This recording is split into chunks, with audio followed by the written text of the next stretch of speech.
حضرت نوح علیہ السلام کی قوم کو حضرت نوح علیہ السلام نے 1500 سال سمجھایا ہے. 15، کچھ لوگوں نے 950 سال لکھا ہے نا، اعلیٰ حضرت نے لکھا ہے 1500 سال عمر ہوئی حضرت نوح علیہ السلام. اللہ تعالیٰ بندے کو جلدی سزا نہیں دیتا، بلکہ قرآن مجید میں ایک جگہ رب کریم اس طرح بھی فرماتا ہے کہ جب بندے مجھے بھول جاتے ہیں تو میں ان کے لیے نعمتوں کے دروازے کھول دیتا ہوں. بندہ سمجھتا ہے کہ میں کچھ تو ہے نا کہ میرے اندر، کہ میں جدھر جاتا ہوں خیر ہی خیر ہو جاتی ہے. وہ سمجھتا ہے کہ میری عقل ہے، حالانکہ اللہ اسے ڈھیل دیتا ہے. کوئی آدمی اپنی سمارٹنس پہ خوش نہ ہو جائے کہ 20 سال ہو گئے میں تو نافرمانی بھی کر رہا، روٹی بھی پک رہی ہے، میں تو حرام بھی کھا رہا ہوں، پھر بھی سب ٹھیک ہے. 1500 سال مہلت دی. پھر حضرت نوح کہنے لگے اللہ میں نے تو بڑا سمجھایا، نہیں باز آتے. تو رب کریم نے فرمایا کشتی بناؤ. اللہ کے پیغمبر کشتی بنانے لگے تو قوم مذاق اڑانے لگ گئی. اب کیا کرنے لگے ہو؟ اب کشتی بنانے لگے ہو، خیر تو ہے، قوم مذاق اڑا رہی ہے حضرت نوح علیہ السلام کا. آپ نے کشتی بنائی، پانی کہاں سے نکلا؟ نہ بارشیں ہوئی نہ سیلاب آئے. ایک تندور تھا، اس کے اندر سے پانی نکلنا شروع ہو گیا. کبھی تندور سے بھی پانی نکلا ہے، پر جب نکالنے والا چاہتا ہے تو وہاں سے بھی ایک تندور سے پانی نکلا. اتنا نکلا، اتنا نکلا، اتنا نکلا کہ قوم ساری ڈوب گئی. قرآن مجید کے صفحات شہادت دیں گے کہ حضرت نوح کی قوم کا بچہ بچہ بہہ گیا. بچے صرف وہ تھے جو حضرت نوح کے ساتھ ہو گئے، تباہ ہو گئی. اللہ بے نیاز ہے، بے نیاز. 1500 سال مہلت ملے اور تو پھر بھی کہے رب بڑا کریم ہے، معاف کر دے گا. 1500 سال تجھے گنجائش دے اور تو کہے کوئی نہیں، بات معافی ملنی چاہیے ابھی بھی. حضرت سیدنا ابراہیم علیہ السلام جب میدان عمل میں نکلے تو حضرت ابراہیم علیہ السلام نے اپنے گھر سے جہاد شروع کیا. لڑنا پڑا گھر کے اصولوں سے. چچا نے جو رواج بنائے ہوئے تھے اس رواج سے ٹکرائے. فرمایا میں اپنے گھر کے اندر یہ بت پرستی نہیں ہونے دیں گا. چچا کو ایک دفعہ نہیں، بار بار 100 دفعہ سمجھایا. آپ کا چچا بت بنا کے بیچا کرتا تھا. حضرت ابراہیم علیہ السلام تھوڑے بڑے ہوئے تو کہنے لگا کہ چلو میرے ساتھ، تم بھی بت بیچنے ہیں، ہمارا کاروبار ہے. حضرت ابراہیم ساتھ نکلے تو بت پکڑا ہے. گندے پانی کے اندر اس بت کو ڈبوتے ہیں، کہتے ہیں کسی نے خریدنا ہے تو خرید لو، نہ یہ نفع دے سکتا ہے نہ نقصان دے سکتا ہے. جو اپنا آپ نہیں بچا سکتا تمہیں کیا بچائے گا؟ خریدنا ہے تو خرید لو. چچا کہنے لگا تو کاروبار چمکا رہا ہے کہ تباہ کر رہا ہے؟ گھر میں بڑے معاملات خراب ہوئے، جھگڑے ہوئے، لیکن حضرت ابراہیم علیہ السلام ایک منٹ کے لیے بھی اپنے گھر کے اندر بھی کمپرومائز کرنے کو تیار ہیں. یہ تھوڑا مشکل میں نے پہلو چھیڑ دیا ہے، یہ تھوڑا مشکل پہلو چھیڑ دیا ہے. بڑا سمجھدار آدمی ہے پر بیوی سے پردہ نہیں کرا سکتا. سیانا ہے، پنچایت کا بندہ ہے، جو اسے آپ کہیں گے وہ بات یہ سنائے گا، لیکن کہتا ہے نہیں جی میں نے کوشش کر لی ہے. کس قسم کی کوشش ہے صاحب؟ یہ کیسے ہو گیا؟ حضرت ابراہیم علیہ السلام نے گھر کے اندر سے فرمایا نہیں کرنے دوں گا. گھر کے اندر بھی ٹکرائے. فرمایا تم جو بھی ہو پاش پاش کیا چچا کے اصولوں کو. اور باہر جب نکلے تو صرف علاقے کے چیئرمین سے نہیں ٹکرائے، ایم پی ایم این اے وزیر مشیر سے نہیں ٹکرائے. سپر پاور نمرود دنیا کا واحد حکمران تھا اس وقت، دوسرا کوئی حکمران ہی نہیں تھا. اکیلے حکمران سے جا کر ٹکرائے. کوئی ساتھ فوج نہیں تھی، کوئی ساتھ ان کے طاقت بظاہر دنیا داری کی کوئی نہیں تھی، پر حضرت ابراہیم جا کے ٹکرائے. اور میرے رسول پاک صلی اللہ علیہ وسلم نے سند بیان کی. فرمایا افضل الجہاد کلمۃ الحق عند سلطان الجابر. فرمایا سب سے افضل جہاد یہ ہے کہ تو ظالم بادشاہ کے سامنے کھڑے ہو کے حق بات بیان کر دے، یہ سب سے بڑا جہاد ہے، یہ سب سے افضل الجہاد ہے، کلمۃ الحق عند السلطان الجابر، سب سے بڑا جہاد۔ حضرت ابراہیم کھڑے ہو گئے، سپر پاور سے ٹکرائے۔ یہاں ہم لوگ حکمتوں کا شکار ہیں، دیکھیں گے، کریں گے، سوچیں گے، اور مولوی صاحب کو ویسے کہتے ہیں آپ پرہیز کریں سیاسی باتوں سے۔ بھئی اللہ کے ہر نبی نے جا کے وقت کے ظالم حکمران کو لتاڑا ہے، للکارا ہے، یہ تو مشن انبیاء ہے۔ حضرت سیدنا ابراہیم علیہ السلام نے جو اس کو جا کے کہا کہ تو جھوٹ بولتا ہے، تو جھوٹا ہے، تو خدائی کا دعویٰ کرتا ہے، تو بہت بڑا ظالم ہے، اور قرآن مجید نے اس ساری بات کو بیان فرمایا۔ حضرت ابراہیم علیہ السلام سے کہنے لگا میں رب ہوں، تو آپ نے فرمایا میرا رب تو وہ ہے جو زندہ کرتا اور مارتا ہے، تو پھر آپ حق بات بیان کریں گے تو اللہ مارے گا کہ بندہ مارے گا؟ کچھ بھی نہیں ہوتا، کیونکہ زندگی موت کس کے ہاتھ میں ہے؟ اللہ کے ہاتھ میں، زندگی موت اللہ، کچھ بھی نہیں ہوتا۔ انسان صحیح سمت کا تعین کرے اور صحیح چلے۔ حضرت علی شیر خدا سے کسی نے کہا تھا کہ آپ کے بڑی دشمنی ہے، کوئی محافظ رکھ لیں۔ آپ فرمانے لگے موت خود بہت بڑی محافظ ہے، وقت سے پہلے آتی ہی نہیں، بڑی محافظ ہے، وقت سے پہلے۔ علامہ نورانی رحمۃ اللہ تعالیٰ علیہ کراچی جیسے شہر میں رہا کرتے تھے، جہاں گام گام پہ خطرہ تھا۔ لوگوں نے کہا حضرت اتنے بڑے لیڈر ہو، آپ کی جماعت کی 62 سیٹیں ہوئیں قومی اسمبلی میں، ایک ایسا وقت بھی آیا تو کوئی ایک آدمی بندوق والا۔ آپ فرمانے لگے مجھے ضرورت ہی نہیں، اس لیے کہ جس خدا رسول کے لیے میں نکلا ہوں وہ خود ہی حفاظت کرنے والے ہیں، ضرورت نہیں ان چیزوں۔ تو بھائی حضرت ابراہیم ٹکرائے، اور آپ کا انداز کیا ہے؟ جا کے کہا کہ تو نہیں، خدا وہ ہے جو زندہ کرتا، اور اس نے ایک بیوقوفوں جیسی دلیل دی۔ ایک آدمی کو کل پھانسی دینی تھی تو اس کو بلایا، کہنے لگا تجھے کب پھانسی ہے؟ اس نے کہا کل۔ کہنے لگا جا تجھے آزاد کیا، زندگی دی، اس کو چھٹی دے دی۔ ایک عام آدمی بیچارہ بیٹھا تھا، اس کو پکڑ کے نا کہنے لگا اس کی گردن اڑا دو، کہنے لگا دیکھ لو میں بھی زندہ کرتا اور مارتا ہوں، وہ جو کل مرنے والا تھا میں نے زندہ کر دیا ہے، اور جس کو پتہ ہی نہیں تھا کہ میں نے مرنا ہے اسے پکڑ کے میں نے مار دیا ہے۔ یہ بیوقوفوں جیسی دلیل ہے۔ حضرت سیدنا ابراہیم علیہ السلام چاہتے تو اسی وقت دلیل توڑ دیتے کہ تو کیا بیوقوفوں جیسی بات کر رہا ہے، اگر تو زندگی دیتا ہے تو مرے ہوئے میں جان ڈال کے دے جس کو تو نے مارا ہے۔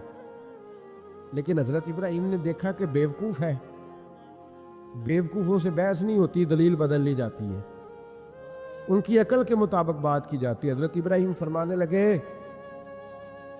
میرا رب وہ ہے جو سورج مشرق سے نکالتا ہے اور مغرب میں غروب کرتا ہے، تو اگر رب ہے تو مغرب سے نکال کے مشرق میں غروب کر۔ فَبُہِتَ الَّذِي كَفَرَ، کافر لاجواب ہو گیا، اس کے پاس اس چیز کا کوئی جواب نہیں تھا۔ علامہ اسماعیل حقی نے خوبصورت فقرہ لکھا ہے، خوبصورت، جان ڈال دی ایک جملہ کہہ کے۔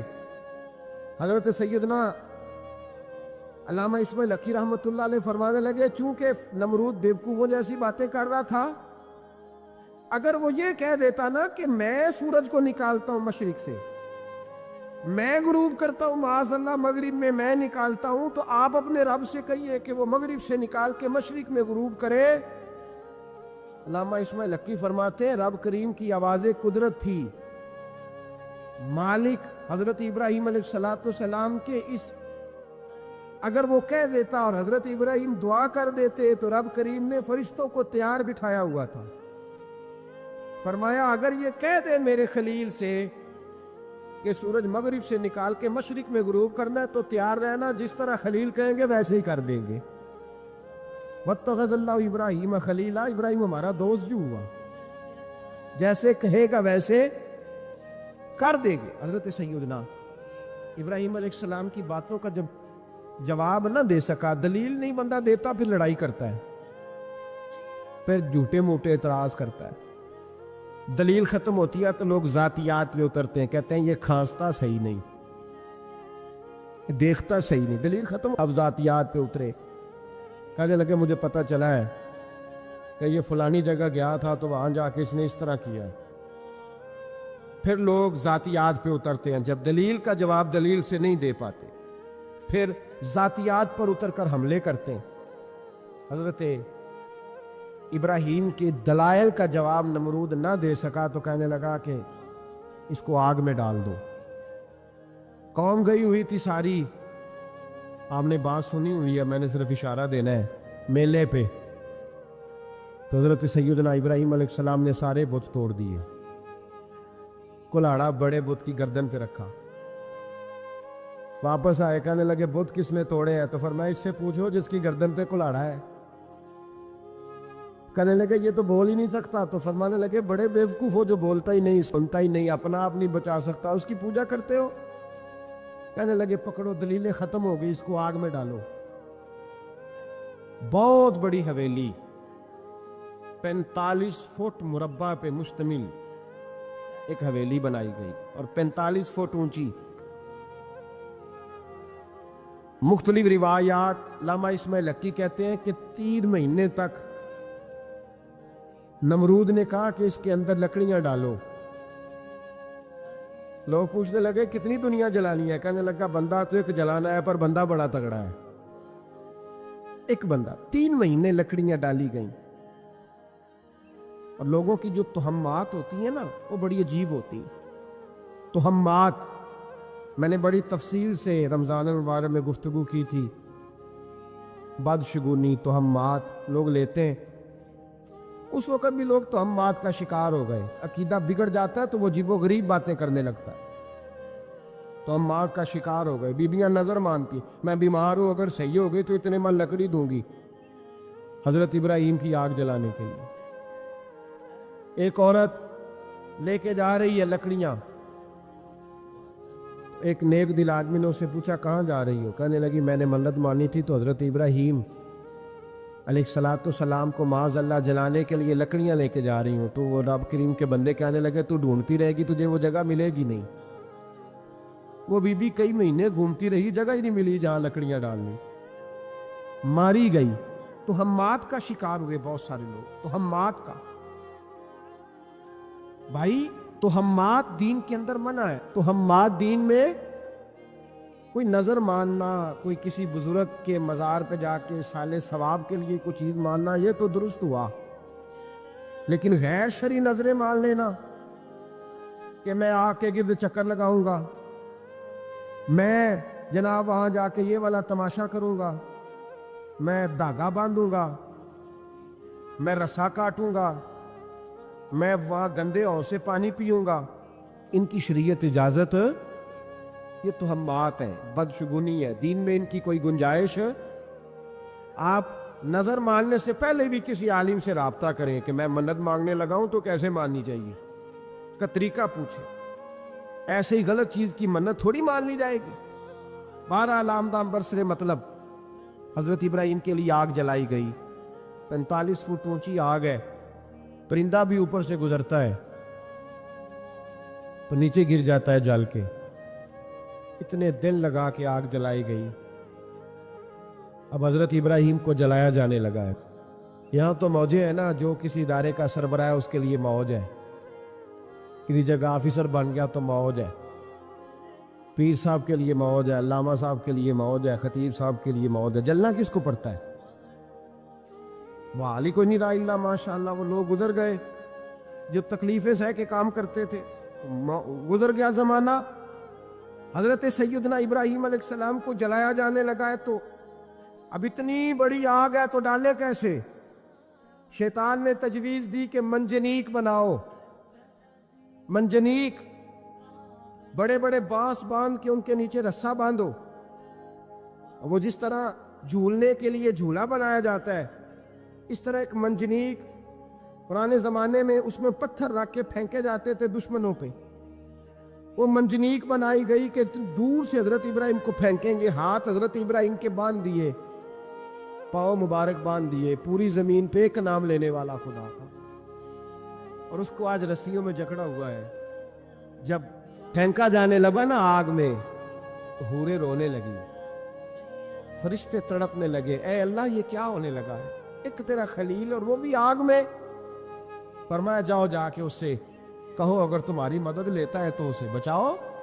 ہوا کا فرشتہ آیا، کہا ابراہیم اگر تو کہے، او بھائی ان چیزوں کو کہانی سمجھ کے نہ سنا کریں، یہ داستان نہیں، یہ وہ طریقے ہیں جو ہمارے رسول نے ہمیں اپنانے کا حکم ارشاد فرمایا ہے، جو عقیدے، یہ وہ نظریات ہیں جو ہمیں اوڑھنے کو کہا گیا، اپنے رب کریم کی رضا پہ راضی رہنے کے یہ وہ خوبصورت مواقع ہیں صوفیاء نے جن کو بنا کر سمجھا کر ہم تک پہنچایا ہے۔ یہ ہے اہل طریقت کی باتیں، وہ کہتے ہیں یار جس حال میں رکھے راضی رہنا ہے۔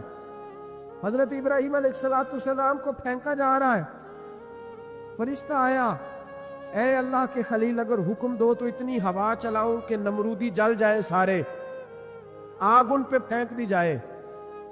آپ نے فرمایا تو جا، تجھ سے مجھے کوئی کام نہیں۔ تھوڑی دیر کے بعد پانی کا فرشتہ آیا، کہا حضور اتنی بارش برساؤں گا کہ آگ بجھ جائے گی۔ فرمایا تو جا، تجھ سے کوئی کام نہیں۔ اب جب منجنیق میں رکھ دیے گئے، آگ میں جانے کا لمحہ ہے، تیاری ہے، حضرت جبریل امین حاضر خدمت ہوئے، کہا ابراہیم کوئی حاجت؟ فرمایا تجھ سے کوئی نہیں۔ کہا چلو مجھ سے نہیں تو رب کریم سے ہی بات کر لو، مجھے پتا ہے میں چھوٹا ہوں، آپ مجھ سے مدد کیوں لوگے، رب کریم سے ہی بات کر لیں۔ تو حضرت ابراہیم کہنے لگے جبریل یہ بتا رب کو نہیں پتا اس کا خلیل کس حال میں ہے؟ اسے نہیں پتا میں کس حال میں ہوں، میرے ہاتھ بندھے ہیں، پیر بندھے ہیں آگ میں، اسے نہیں پتا؟ بتایا تو اسے جاتا ہے جسے خبر نہ ہو، تو اگر اسے پتا ہے، اگر وہ جلانے پہ راضی ہے تو میں بھی جلنے کو تیار ہوں، میں تیار ہوں، میں تیار ہوں، اسے کہو ٹھیک ہے۔ حضرت سیدنا ابراہیم علیہ السلام کو منجنیق میں ڈال کے جو پھینکا آگ میں، یا نار کونی بردم و سلامن علی ابراہیم، اللہ نے فرمایا اے آگ میرے ابراہیم پہ ٹھنڈی بھی ہو جا اور سلامتی والی بھی ہو جا۔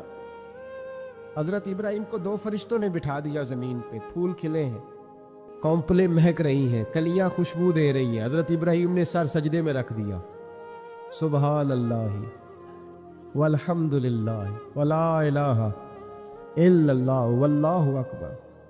حضرت ابراہیم اللہ کی تسبیح پڑھنے لگے، رب کریم کا شکر بجا لانے لگے، نکلے وہاں سے، کچھ دن گزر گئے، نکلے، حکم ہو گیا ابراہیم علاقہ چھوڑ دو۔ حضرت ابراہیم علیہ السلام وہاں سے نکل کے مصر آئے، چچا کے پاس ٹھہرے، انہوں نے اپنی بیٹی جناب سارہ کا نکاح کر دیا۔ کچھ آگے بڑھے تو ایک ظالم بادشاہ سے ٹکرائے، اس نے ایک شہزادی، ایک بادشاہ کی بیٹی قید کی ہوئی تھی، جناب ہاجرہ نام تھا، ان کو قید سے چھڑا کے ساتھ لائے، حضرت لوط علیہ السلام بھی ساتھ، یہ 4 لوگوں کا قافلہ چلا، فلسطین میں جا کے پڑاؤ ڈالا، گھر بار چھوڑا، تبلیغ شروع ہوئی۔ حضرت ابراہیم کے گھر میں 2 خواتین ہیں، ایک آپ کی بیوی ہیں، ایک حضرت ہاجرہ ہے، اولاد کوئی نہیں، بڑا میوہ ہے میٹھا، گھر وہی آباد ہوتا ہے جس میں بچے روتے ہیں، گھر ہوتا ہی وہ ہے جس میں بچوں کی چنچناہٹ ہوتی ہے، بھن بناہٹ ہوتی ہے۔ حضرت ابراہیم نے ایک بچہ روتے ہوئے دیکھا تو آنکھوں میں آنسو آئے، کہنے لگے ربی حبلی من الصالحین، یا اللہ مجھے بھی نیک اولاد عطا کر دے۔ حضرت سارہ نے سن لیا، کہنے لگی ابراہیم شاید میرے بطن سے تو آپ کو نصیب نہیں، ہاجرہ سے نکاح کر لو۔ جناب ہاجرہ سے نکاح ہوا، اللہ تو بڑا بے نیاز ہے، رب کریم نے حضرت اسماعیل جیسا خوبصورت بیٹا عطا فرمایا۔ بیٹا کالا سیاہ بھی ہو تو سینے کی ٹھنڈک ہوتا ہے، پر یہ تو وہ بیٹا ہے جس کی پیشانی میں نور محمدی چمکتا ہے صلی اللہ علیہ وسلم۔ حضرت سیدنا اسماعیل اتنے خوبصورت، اب جس بیوی کے ہاں بیٹا تھا، بیٹھنا اٹھنا بھی زیادہ اس کے پاس، آنا جانا بھی اس کے پاس، توجہ ادھر ہو گئی، جناب سارہ رشک کرنے لگی، ایک دن کہنے لگی اسے چھوڑا جنگل میں، وادی غیر ذی زرع مکے کے پاس، بھائی ایک بیٹا عالم دین بنا لو۔ کہنے لگا روٹی کہاں سے کھائے گا، تیرے 5 بیٹے ہیں، کو حافظ قرآن بنا، کہتا روٹی کہاں سے کھائے گا، وہ بچہ بھی کہتا ہے میں کہاں سے کھاؤں گا۔ حضرت ابراہیم علیہ السلام تو چند مہینے کا بچہ چھوڑ آئے، تو کہاں سے روٹی کھائی حضرت اسماعیل نے، کہاں سے کھائی ان کی اماں نے روٹی۔